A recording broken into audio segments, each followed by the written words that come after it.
Let's talk about a trick in attention mechanism that can make us go from 260 million flops to just 8 million flops.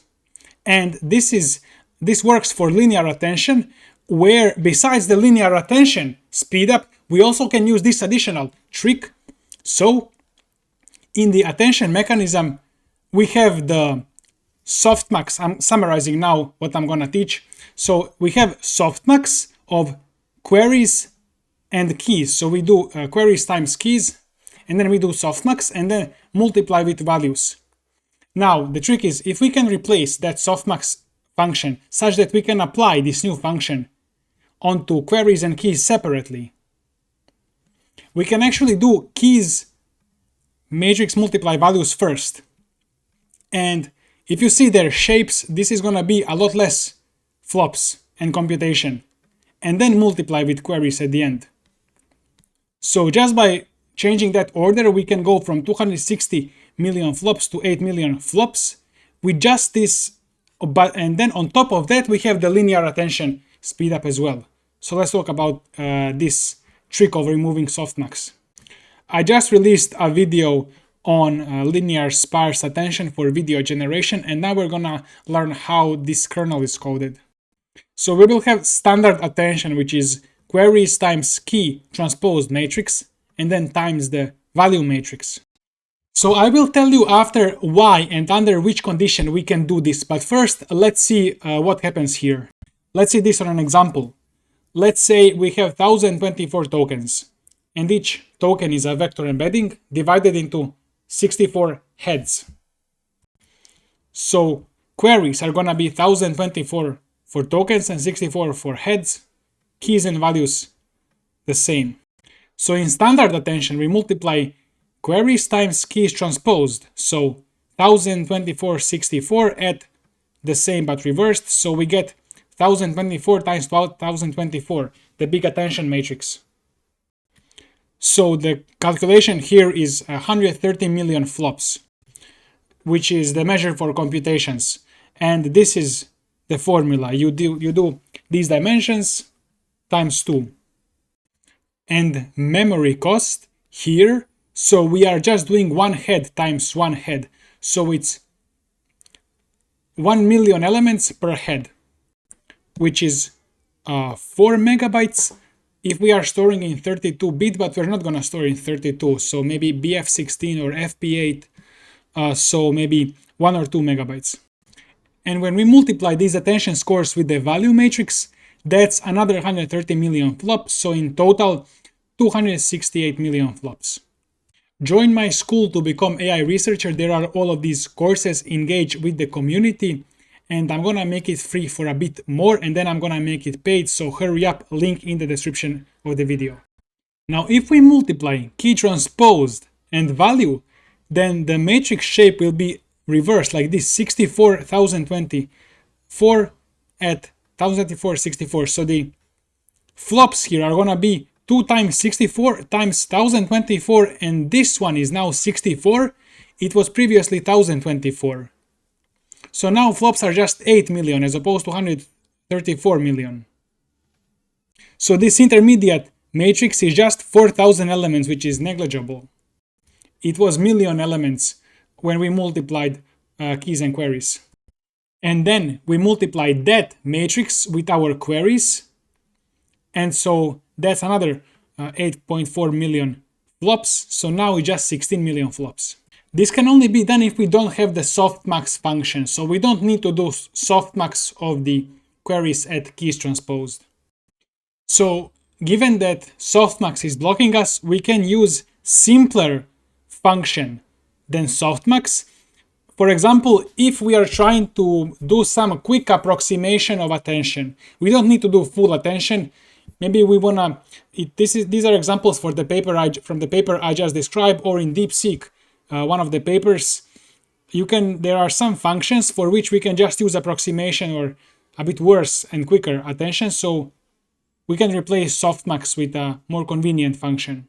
So instead of softmax, we can just apply some function like LU of X or LU of our whole key matrix or query matrix plus 1, which will make sure that all of the elements are greater than 0. So the same way Softmax is making all of the values positive and normalizing them, Elu is doing approximately the same thing by making values positive, so it's exponential linear unit. And the main difference is that it can be applied individually to matrices. You don't need to calculate mesh both matrices and then apply like in Softmax. You can apply it individually, so separate matrices. And so it will turn the values in matrices positively into positive number. And then because they are separate, you can actually just do key transpose times value, so you can now separate. Now that we know how we can decompose Softmax into making numbers positive and normalizing after, we now know how to separate and first do K transpose at V, and then all of that matrix multiply with the queries. And we'll do that for linear attention, and for sparse attention we will do the standard Softmax attention. Now in this particular implementation, we're not going to use Elu, we're going to pass keys, key, and query matrices through a linear layer. So let's say Q original and K original are our original matrices, and so these are used in the Softmax attention for the sparse attention. Sparse attention is just you do a percentage of the full attention, like 80%, and it still grows quadratically. But linear attention, you actually just do a fixed number of attention operations, like 2000, and it grows linearly with sequence length, because for every new token you need to do this fixed amount of, so it grows linearly. So that's linear attention versus sparse attention. And in linear attention we will use this trick of converting the original query and key matrices into these projected query and key. So you see here the original at some weights to convert them to this projected query and key matrices, which usually have less dimension, like 32. So these tensors are used exclusively for this efficient linear attention. So CQ at, and then our projected query transposed at V. Here it explains that this linear way of calculating it is a way to get fast general information, not so precise, but fast. Because as I said, now we can use this trick of multiplying keys and values first, at the expense of not having Softmax for precise laser pointer information. So we need to understand that any attention mechanism will at the end have some output O vector that is weighted average of all of the values. What that means is we have some tokens. Each token has a value vector.